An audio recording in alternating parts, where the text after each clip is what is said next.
If your ex pushed you away at the time of the breakup, but they were sad when they were doing it, and you could look them in the eyes and you could see that sadness, but you're confused because they still went through with the breakup, watch this video. Hey, what's up? I'm Coach Benny, and I help people get their exes back. And before I did this, I was a dating coach for about 5 years, where I had to pay a lot of attention to how to create attraction in other people. And when it comes to getting mixed signals from your ex, like you could tell that something's still there deep down inside, but they purposefully pushed you away, and they've been cold and super distant since then, and it's totally unlike how they were in the relationship. It's really, really hard to understand what's happening in their mind, but I'm going to do my best to break it down for you here in this video. Your ex was most likely neglected or emotionally neglected in childhood, and what's happened for them is a variety of things. Number one, they have hyper independence because that's what was necessary for them to navigate their childhood in the absence of parents that were really mentoring them and kind of showing them the path. And they have a fear of losing that independence because that was their survival mechanism. Now, without active parents, you're not also getting a frame of reference for what communication and cooperation looks like in relationships.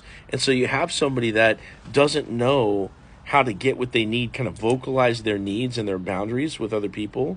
And so they kind of end up keeping all their feelings and reservations to themselves, and they end up people pleasing across the board at school, work, family, whatever, and they spread themselves really thin. They get overwhelmed from stress, from not having set boundaries, and this communication problem also stacks up a bunch of problems in your relationship that they get overwhelmed from. Now, keep in mind, they were never able to take their issues to their parents growing up, and so for that same reason, they don't really expect that they can do that with you, even if you've shown up really, really well in the relationship. Now, what tends to go along with all these other problems is a fear of commitment.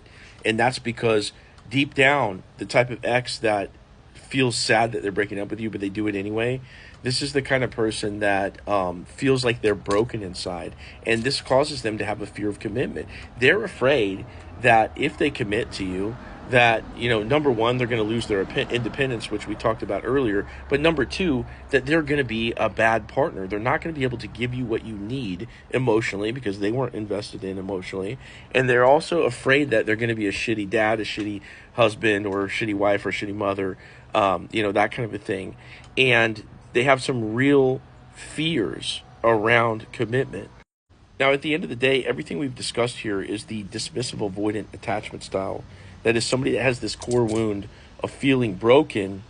It's usually stemming from neglect in childhood. You can definitely re-attract this person. What you saw in their eyes when they were sad when they broke up with you, that's a realistic love that they have.